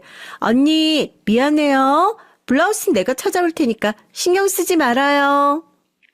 시누인 대충 미안하다고 둘러대더니만 애써 웃음을 지으며 방을 나갔어요. 전 너무 황당해서 웃음도 나오질 않았고요. 그런데 그때 시아버지께서 미안한 얼굴을 하시곤 저에게 사과를 했습니다. 세아가 미안하다. 애들 엄마가 일찍 세상을 떠나서 내가 애들이 안쓰러운 마음에 오냐오냐 키웠더니만 애들이 하나같이 다 저 모양이다. 나이만 먹고 철이라고는 없는 저 녀석들 사람 구실이라도 하고 살라고 다 회사에 붙들어 놨는데 하나같이 일할 생각은 안 하고 놀러만 다니니 내 속이 말이 아니다. 어쩔 줄 몰라 하는 표정으로 저에게 사과를 하시는데 전 그런 시아버지가 안쓰러웠어요. 시아버지의 마음도 이해되지 않는 건 아니에요. 일찍이 아내를 잃고 혼자 자식 셋을 키우셨으니 혼자서 얼마나 힘드셨겠어요. 시아버지인 많은 연세에도 회사를 위해 밤낮을 가리지 않고 주말까지 지방 공장을 다니면서 열심히 하세요.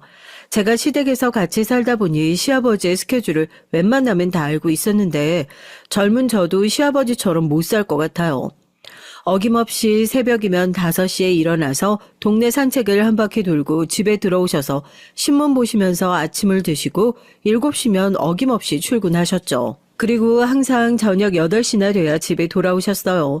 시아버진 자식들이 당신만큼은 아니어도 비슷하게라도 해주길 바라셨지만 자식 중 누구 하나 시아버지를 따르는 자식이 없었습니다. 다들 한 집에 살면서도 시아버지를 피해 다니기 바빴죠. 전 그런 시아버지가 마음에 걸려 항상 저녁 8시에 저녁을 준비했어요. 집에 식사 준비를 거들어 주시는 이모님이 계셨지만 하루에 한 끼 정도는 제가 챙겨드리고 싶었거든요. 시아버지는 배울 점이 많은 분이라 저도 시아버지와의 저녁 시간을 기대하고 있었습니다. 당시에 전 하루 종일 혼자 집에서 애만 보느라 지쳐있을 때라 저에겐 시아버지와의 대화가 유일하게 위로가 되곤 했거든요. 특히나 제가 말하지 않아도 제 속을 꿰뚫어보고 계신 것 같았어요. 늦은 시간 집에 오셔서도 식사를 하는 내내 저에게 하루 있었던 일을 묻고 불편한 일은 없는지 안부를 묻곤 하셨죠. 집에서 애랑 둘이만 지내기 적적할 텐데 일하고 싶으면 공장으로 출근해. 공장 직원한테 얘기해서 자리 하나 내어주라고 할 테니까. 시아버진 연세도 많으신 분이 젊은 사람들의 마음을 잘 아시는 것 같았어요. 제가 혼자 집에서 아들을 키우느라 육아 우울증처럼 힘든 시기를 겪고 있을 때였는데 시아버지께서 때마침 저에게 일해볼 생각 없냐고 제안을 해주셨습니다. 전 그 순간 남편과 시동생 시누이가 왜 그렇게 철도 없고 제멋대로인지 조금은 이해할 수 있을 것 같았어요. 시아버지가 자식들을 오냐오냐 키웠다는 게 아니라 시아버지처럼 자식들을 위해 헌신하신 분이 옆에 있다 보면 저 같은 사람도 평생 기대고 싶을 것만 같았거든요. 시아버진 툭툭 별스럽지 않게 얘기하셨지만 전 순간 괜히 울컥했습니다. 회사 일로 신경 쓸 일도 많으신 분이 이제 결혼한 지 얼마 되지도 않은 며느리한테까지 신경을 써주시는 게 감사했어요. 전 대학도 안 나왔고 간단한 컴퓨터도 다룰 줄 모르는데 제가 아버님 공장에 나가서 무슨 일을 하겠어요. 말씀만이라도 감사해요. 우리 회사에 대학 안 나오고 컴퓨터 못하는 직원들 많아. 무슨 그런 소리를 해.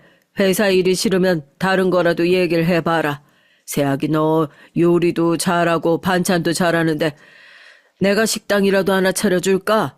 말만 해. 내가 다 도와줄 테니까. 시아버지께서 진심이 가득 담긴 눈빛으로 뭐든지 도와주겠다고 하시는데 전 저도 모르게 얼굴에 웃음꽃이 피었어요. 저야 학교 다니기 훨씬 전부터 스스로 식사 준비를 하기 시작했으니까 자연스레 몸에 밴 일이라 제가 요리를 잘한다고 생각해 본 적이 없었거든요. 그런데 시아버지께서 저에게 음식을 잘한다고 해주시니 전 말로 표현할 수 없을 정도로 너무 기분이 좋더라고요. 결혼해서 자식 낳고 사는 남편도 제가 차려준 밥 먹고 맛이 있네 없네 얘기를 해준 적도 없는데 평소 무뚝뚝한 시아버지께서 그렇게 얘기를 해주시니 더 기분이 좋았습니다. 그때였어요. 그날은 웬일로 일찍 들어온 남편이 저와 시아버지가 얘기하는 소리를 듣고 멋대로 끼어들었습니다. 아버지, 이게 다 무슨 소리예요? 제가 강남에 자리 좋은 데다가 이자카야 하나 차려달라고 했을 땐 둘은 채도 안 하더니만. 집에서 땡땡 노는 주워 엄만 무슨 식당을 차려준다고 그래요? 그럴 돈 있으면 장남이 저한테 투자해야죠. 남편은 시아버지께서 제게 식당을 차려주겠다고 하는 소리에 샘이 나서 노발대발했습니다. 다 끝난 얘기까지 끄집어내면서 술집을 차려달라고 졸랐어요. 이 자식이 나 사업가야. 가능성이 있는 사람한테 투자를 해야지. 너처럼 가능성이라고는 없는 놈한테 내가 왜 투자를 해? 주호 엄마가 할 줄 아는 게 뭐가 있다고 가능성이 있어요? 가능성이 있어도 내가 있지. 네가 가능성이 있긴 뭐가 있어. 내가 만들어준 배경 말고 네가 스스로 만들어낸 게 있기는 해. 내 회사에서 월급 도둑질하는 것만으로도 내가 많이 봐주고 있는 거니까 넌 이 작가야의 이자도 꺼내지 마. 시아버진 겪으면 겪을수록 대단한 분이셨습니다. 남편과 시동생 시누이가 회사에서 날로 먹는다는 걸 모르시는 줄 알았는데 다 알고 계시더라고요. 시아버진 막연히 자식들을 믿고 있었던 게 아니라 자식들이 정신 차리길 기다리고 계셨던 것 같아요. 내가 한 말 진심이니까 네 남편 얘긴 신경 쓰지 말고 하고 싶은 거 있으면 편하게 얘기해. 전 그냥 자격증이라도 좀 따서 제가 할 수 있는 일이 있으면 해보고 싶어요. 사실 저 운전면허도 없거든요. 전 태어나서 누군가에게 하고 싶은 게 있다는 말을 처음으로 해봤습니다. 항상 머릿속으로만 혼자 막연하게 떠올리던 일이었는데 어느새 저도 모르게 시아버지에게 주절주절 말을 하고 있었어요. 사실 20살 공장에 다닐 때부터 전 운전면허가 따고 싶었습니다. 기숙사에 살면서 공장에서 일하다 보니 매일 공장 안에만 있었거든요. 다른 사람들은 일요일이나 휴가 때 부모님이 계신 본가에라도 가지만 전 갈 곳이 없으니까 일요일이든 휴가든 항상 기숙사에 있었어요. 그럴 때 든 생각이 운전이라도 할 줄 알면 혼자 여기저기 여행이라도 다닐 텐데 싶더라고요. 그래, 운전면허 좋지. 면허만 있어도 애 데리고 여기저기 다닐 수 있으니까. 그리고 넌 어릴 때 하고 싶었던 거 없었어? 꿈 같은 거 말이다. 시아버지 말에 어릴 때 기억을 끄집어내보니 전 간호사가 되고 싶었어요. 어릴 때 할머니가 병원에 입원한 적이 있는데 그때 제가 자주 병원을 가며 저를 볼 때마다 놀아주고 돌봐줬던 간호사 선생님이 있었거든요. 어린 마음에 그분이 너무 예쁘고 멋있어 보였습니다.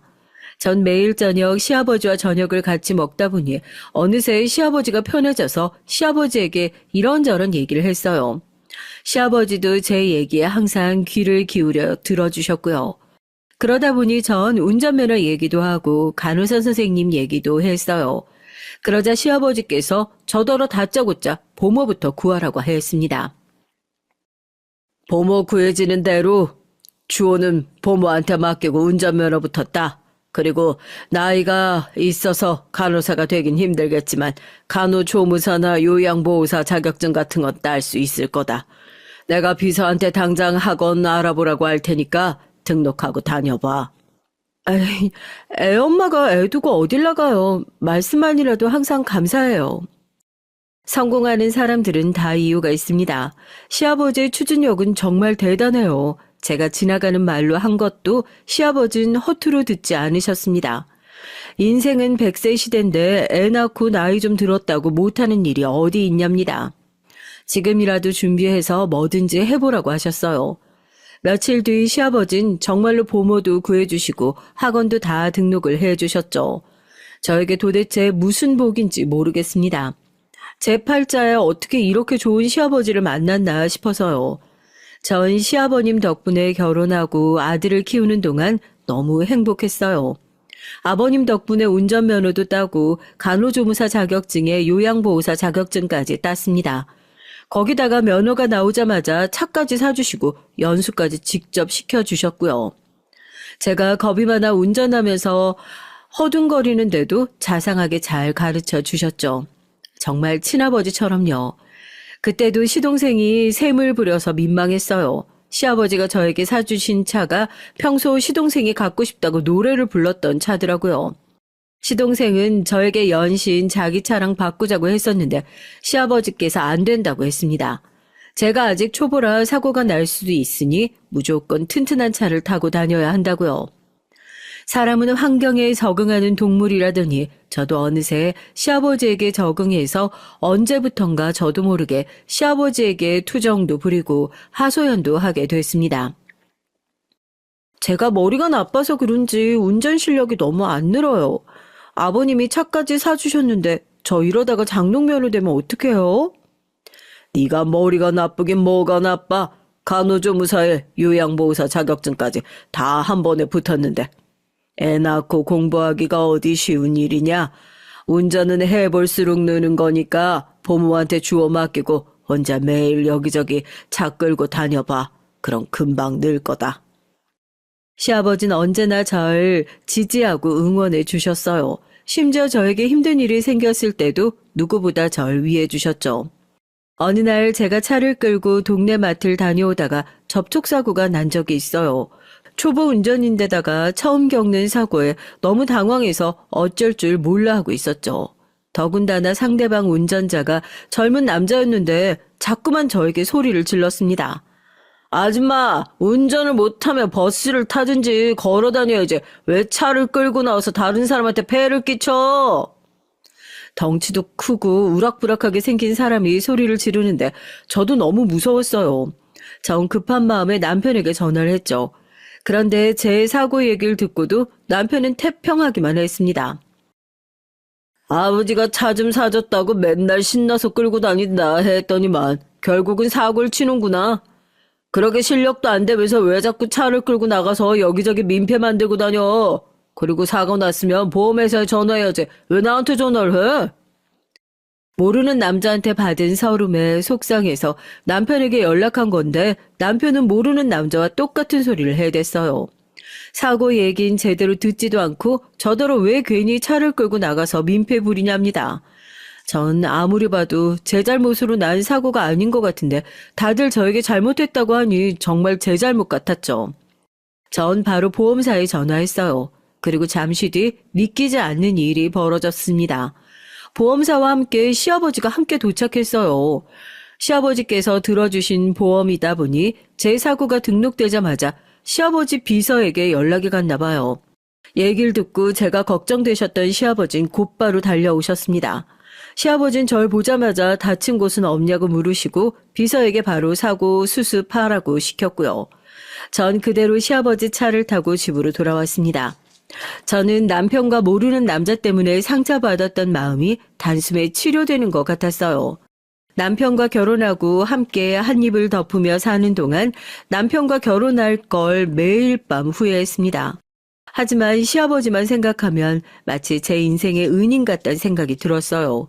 시아버지가 아니었다면 진작 남편과 헤어졌을 테니까요. 그런데 그 행복은 그리 길지 않았습니다. 하나를 얻으면 하나를 잃게 되는 게 이치인지 시아버지와 사이가 좋아질수록 남편과는 점점 더 사이가 틀어졌어요. 사실 결혼하고 나서부터 남편과의 사이는 냉랭했습니다. 결혼 전에도 워낙 밖으로만 돌던 사람이었는데 결혼하고 나서도 영 집에 마음을 못 붙였어요. 아이가 태어나면 좀 변할 줄 알았는데 남편은 아들이 태어나고 나서도 전혀 변하지 않았습니다. 오히려 더 이상해졌죠. 남편은 아들이 태어나고 나서도 거의 매일 밤 술에 취해 들어왔어요. 다른 아빠들은 술에 취해 들어와서도 아이 보고 싶다고 자는 애를 깨우고 입이라도 맞춘다고 하던데 제 남편은 일절 그런 게 없었습니다. 자기랑 판박이인 아들이 예쁘지도 않은지 전혀 관심도 없더라고요.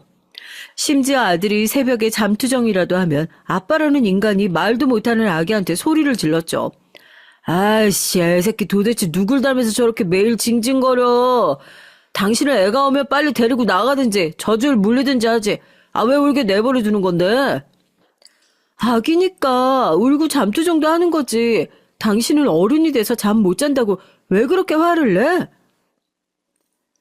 전 남편이 한심했어요. 나이만 먹었지 도무지 배려심이라고는 코딱지만큼도 없었습니다. 아이고, 이놈이 집구석 지겨워서 들어오기가 싫다니까.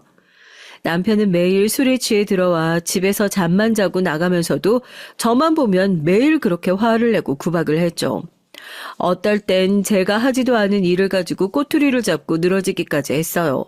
저랑 결혼해서 본인 인생이 꼬였다는 둥, 저 때문에 발목이 잡혀서 불행하다는 둥, 아내에게 하지 말아야 할 소리를 생각 없이 짓거렸습니다. 전 그럴 때마다 아들이 남편의 말을 듣기라도 할까봐 어린 아들의 귀를 막았어요. 전 남편만 생각하면 하루라도 빨리 남편과 헤어지고 싶었죠. 결혼하고 거의 매일 남편과 싸웠거든요. 아무리 집이 넓고 층이 다르다고 해도 시아버지도 알고 계셨을 거예요. 그래도 시아버지는 며느리인 저에게 싫은 소리 한 번 하신 적이 없어요.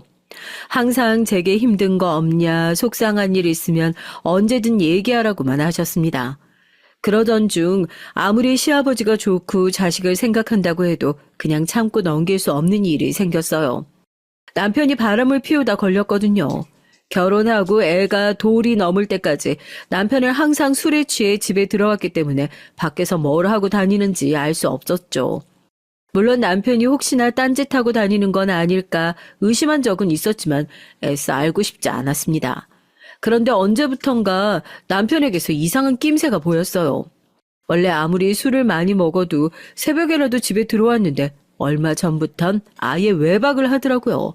전화를 해도 받지도 않고요. 그러던 어느 날이었습니다.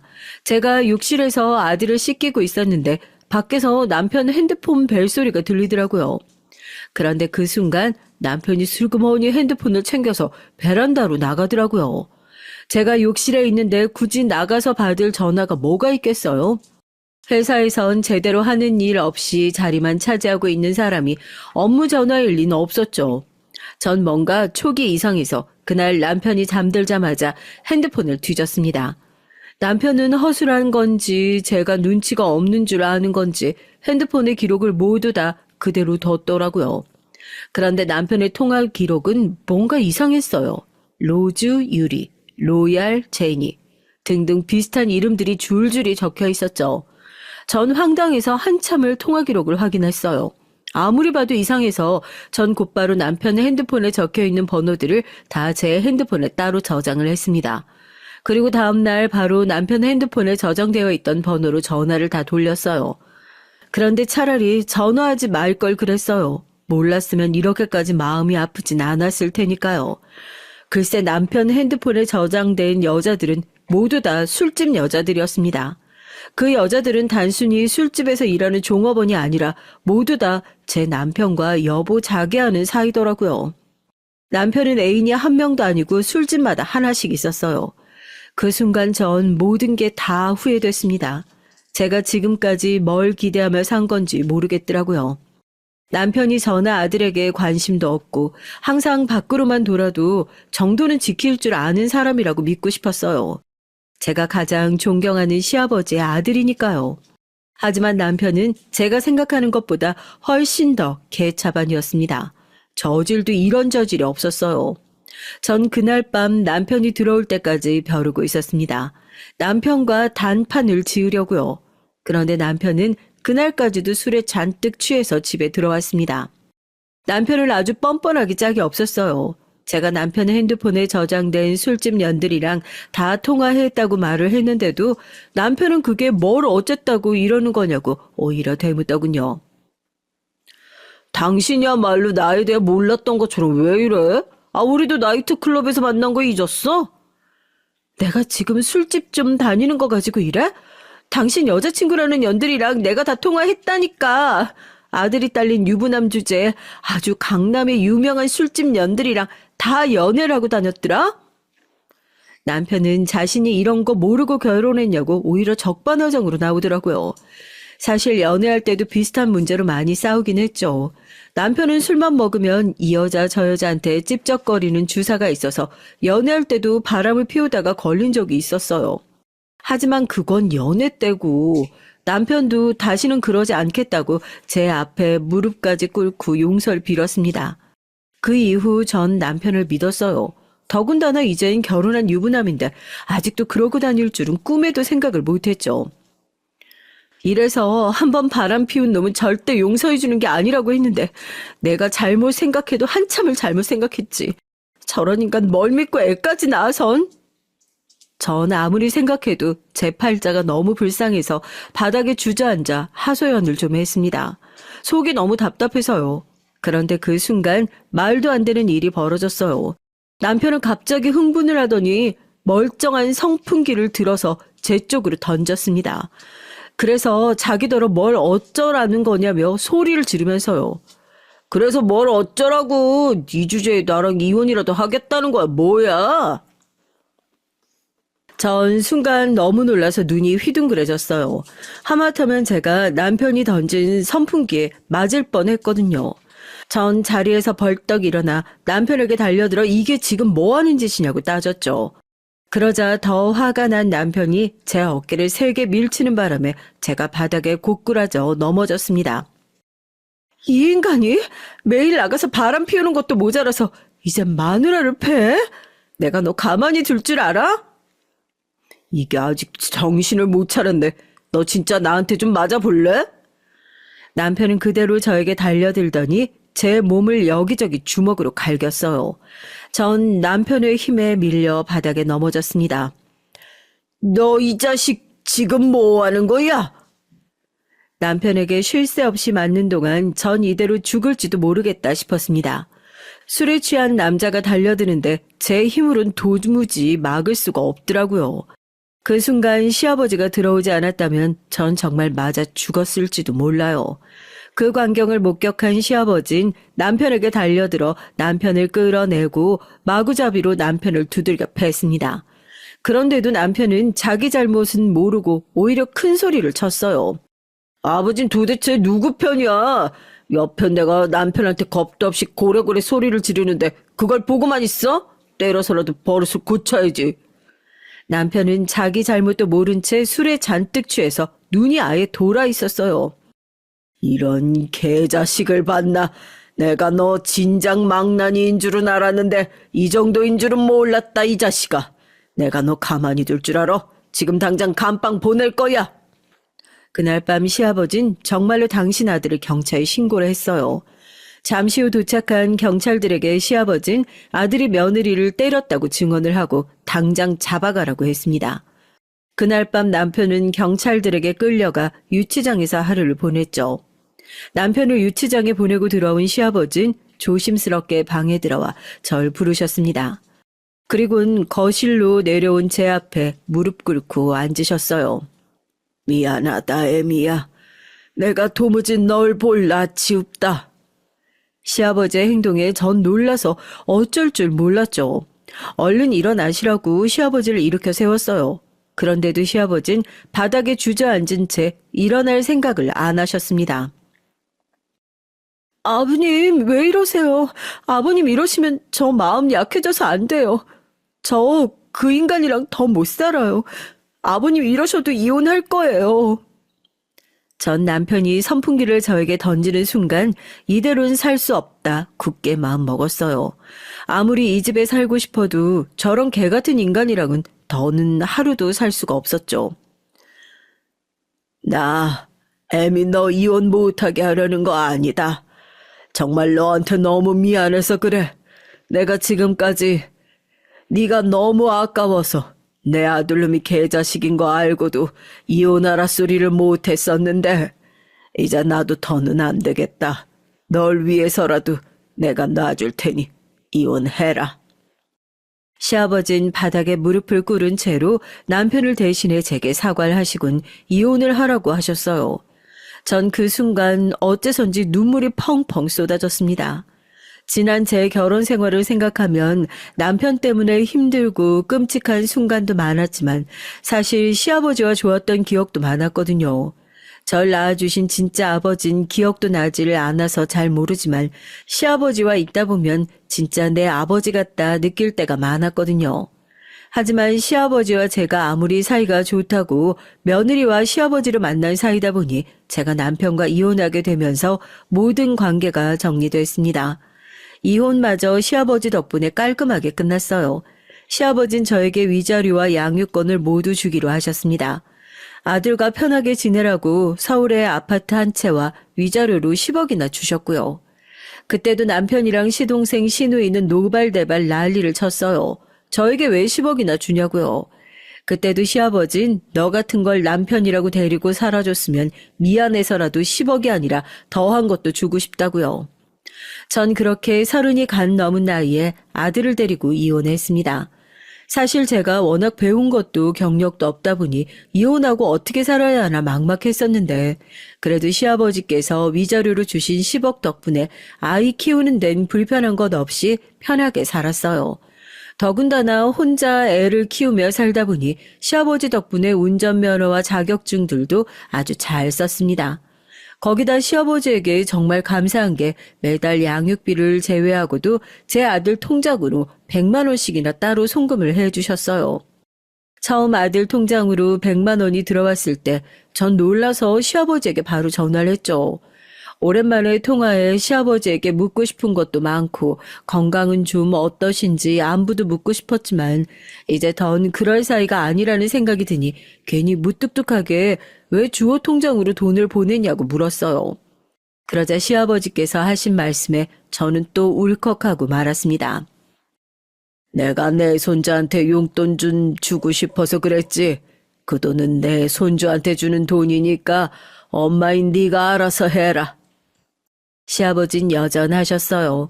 무뚝뚝하지만 정이 깃든 목소리로 할 말만 하시고 전화를 끊으셨죠. 전 시아버지와 통화하고 나서 얼마나 한참을 울었는지 모르겠습니다. 이젠 아무 사이도 아닌 사이였지만 마치 친정 아버지와 통화라도 한 것처럼 마음이 울컥했어요. 이상하게 시아버지는 항상 제 편인 것만 같은 느낌이 들었거든요. 전 이혼하고 아들과 단둘이 됐지만 그래도 마음 한구석엔 시아버지에 대한 좋은 추억을 가지고 살며 힘든 일이 있을 때마다 그 추억을 꺼내보며 제 결혼 생활이 아주 최악은 아니었다라며 스스로를 위로했어요. 여자 혼자 아들을 키우다 보면 별의별 일이 다 있었는데 그래도 그럴 때마다 그 방법이 꽤 효과가 있었습니다. 그렇게 시간이 흘러 전 훌쩍 나이가 들었어요. 아들도 성인이 됐고요. 아들이 군대에 가기 전 할아버지에게 인사를 드리고 싶다고 해서 제가 시아버지에게 연락을 드리려던 참이었습니다. 사실 남편과는 이혼하고 나서 따로 만난 적이 한 번도 없어요. 그나마 아들과는 한 달에 한 번 만나긴 하는데 전 남편 얼굴은 다신 보고 싶지 않아 아들만 보냈습니다. 하지만 시아버지에게만은 자주 안부 전화를 하기는 했어요. 자식이 셋이나 있어도 아버지한테 신경 쓰는 자식이라고는 하나도 없으니 시아버지가 염려돼서 연락을 안 할 수가 없더라고요. 하지만 시아버지와 따로 얼굴을 보고 만난 적은 많지 않았습니다. 아들이 학교에 입학하거나 졸업할 때만 간간히 한 번씩 뵙고는 했죠. 그런데 아들이 군대에 가기 전 시아버지를 뵙고 온 뒤 이상한 문자가 제게 왔어요. 애미야, 우리 주호가 이제 진짜 어른이 됐더구나. 오늘로써 이 돈이 내가 우리 주호한테 주는 마지막 돈이구나. 애미야, 너한테는 내가 항상 정말 많이 미안했다. 전 이게 무슨 소린가 싶어 한참을 문자를 바라봤죠. 그런데 잠시 뒤 모르는 번호로 전화가 왔어요. 전화를 받으니 시아버지의 담당 세무사였습니다. 시아버지께서 제 아들에게 재산을 30억이나 상속을 하셨다면서 필요한 서류가 있으니 준비하라고 했어요. 서류가 확인되는 대로 바로 통장으로 30억이 들어갈 거라고요. 전 너무 놀라서 그게 도대체 무슨 소리냐고 몇 번이나 물었습니다. 그런데 세무사는 시아버지께서 유언장을 정리하며 부탁하신 내용이니 바로 서류부터 준비하라고 했죠. 전 아무래도 이상해서 곧바로 시아버지에게 전화를 걸었습니다. 30억은 또 뭐고 유언장은 뭔가 해서요. 그런데 더 불안하게 시아버지께서 계속 전화를 받지 않았어요. 전 아무래도 안 되겠다 싶어 곧장 시아버지 댁으로 달려갔습니다. 오랜만에 도착한 시댁은 어쩐지 달라져 있었어요. 언제나 위험 있고 대궐 같았던 집이 어쩐지 쓸쓸하고 초라하게만 보였죠. 마치 사람이라고는 아무도 살지 않는 것처럼 보였습니다. 전 순간 이상한 느낌이 들어서 초인종을 급하게 눌렀죠.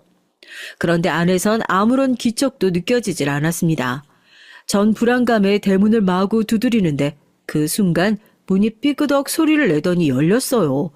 문이 열려 있었나 봐요. 전 생각할 틈도 없이 곧장 대문을 열고 들어가 넓은 정원을 가로질러 현관 비밀번호를 눌렀습니다. 시아버지의 집 현관 비밀번호는 언제나 돌아가신 시어머니의 생신이었거든요. 달칵 현관문이 열리자 전 집 안으로 들어갔죠. 그런데 그 순간 전 충격적인 현장을 마주하고 말았습니다. 바로 시아버지께서 천장에 줄을 매달고 바로 밑 작은 의자에 앉아 계셨어요. 전 너무 놀라서 시아버지에게 달려갔습니다. 아버님, 지금 뭐 하시는 거예요? 아버님이 죽기는 왜 죽어요? 전 너무 화가 나고 속상해서 시아버지에게 매달린 채 눈물이 왈칵 쏟아졌습니다. 이 상황이 믿기지가 않아서요. 애미야, 나도 정말 죽고 싶었는데 마지막 순간까지 발이 떨어지질 않더라. 분명 네가 주호한테 30억 상속했단 소리를 들으면 놀라서 찾아올 텐데 나의 못난 마지막 모습을 네가 본다고 생각하니까 마음이 너무 아파서 발을 뗄 수가 없었어. 시아버진 세상을 등지려던 마지막 순간까지도 제 걱정을 하느라 마지막 끈을 놓지 못하셨답니다. 전 진심으로 다행이라고 생각했어요. 제가 시아버지를 먼저 발견해서요. 잘했어요. 잘했어요, 아버님. 정말 잘하셨어요. 제 생각을 해서라도 절대 나쁜 생각하시면 안 돼요. 전 펑펑 눈물을 쏟으며 시아버지를 와라 껴안았습니다. 그날 이후 저에게 많은 일이 있었어요. 정말로 30억이 통장으로 들어왔습니다. 시아버지의 돈이 저에게 들어왔으니 전 남편과 시동생 시누이들은 난리가 났죠. 평소 시아버지에게 관심도 없던 인간들이 그 사실을 알자마자 시아버지를 찾아왔더라고요. 아버지, 미쳤어? 드디어 노망이라도 난 거야? 이혼해서 남남인데 그 여자가 뭐라고 그 여자한테 30억을 줘? 시누인 들어오자마자 자기 아버지 얼굴도 제대로 보지 않고 소리부터 질러댔습니다. 어머, 오랜만이네. 다들 잘 지냈어? 전 주방에서 나와 반갑게 인사했어요. 제 등장에 전 남편과 시누이 시동생은 놀라 금방이라도 눈동자가 굴러 떨어질 것 같았습니다. 당신이 여기 왜 있어? 지금 내 집에서 뭐 하는 거야? 뭐 하긴, 당신도 알잖아. 아버님이 내 음식 좋아하시는 거. 나 오늘부터 아버님께 고용돼서 앞으로 이 집에서 일하기로 했어. 뭐야? 이 여편네가 도대체 무슨 꿍꿍이야? 남편은 금방이라도 제게 달려들 것처럼 눈을 부라렸어요. 무슨 꿍꿍이는 당신 나 간호조무사 자격증에 요양보호사 자격증까지 있는 거 잊었어? 앞으로 내가 아버님 모시니까 그런 줄 알아. 아버지, 이게 다 무슨 소리예요? 뭐라고 말 좀 해보세요. 정말 저 여자 이 집에 들인 거예요?